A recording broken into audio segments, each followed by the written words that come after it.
Generally in the summer, I like to open the hood and check the coolant or the antifreeze level because we deal with more heat in the engine because there's heat outside, so we want to make sure that level is at an appropriate point. Secondarily, when we approach fall and we're heading into winter, as we are in the northern climate, we have shrinkage often that happens in some of our fittings and some of our hoses to our radiator, and we can get a little bit of leakage in the coolant system. And for that same reason, we want to double check our coolant levels to make sure that they're appropriate so we don't have any unforeseen issues while we're driving in winter conditions. So we're going to start with the coolant reservoir. Today in the modern vehicles, the access is through an overflow jug. And that overflow jug, generally, when the vehicle expands with heat, the coolant around the engine can expand as the engine gets warm up into the overflow reservoir. Some of those reservoirs are under pressure. On this vehicle, it is a pressure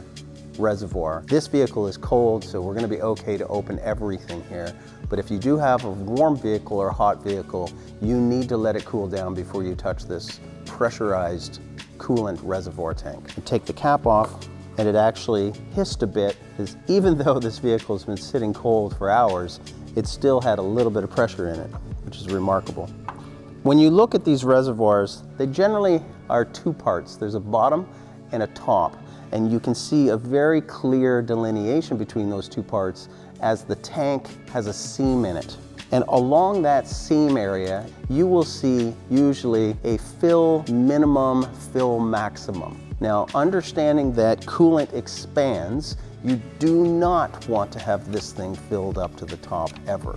Sometimes shining a light into the reservoir allows you to see the liquid more clearly.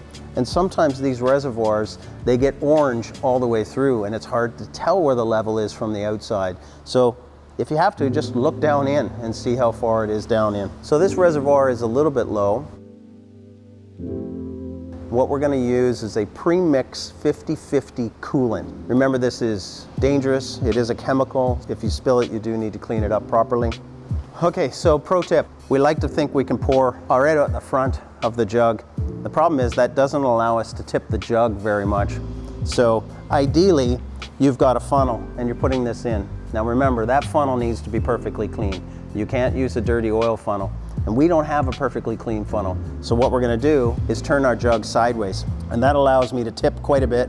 See how far horizontal I can get this jug, which is much easier to control than if I were to go here. It's already coming out right there.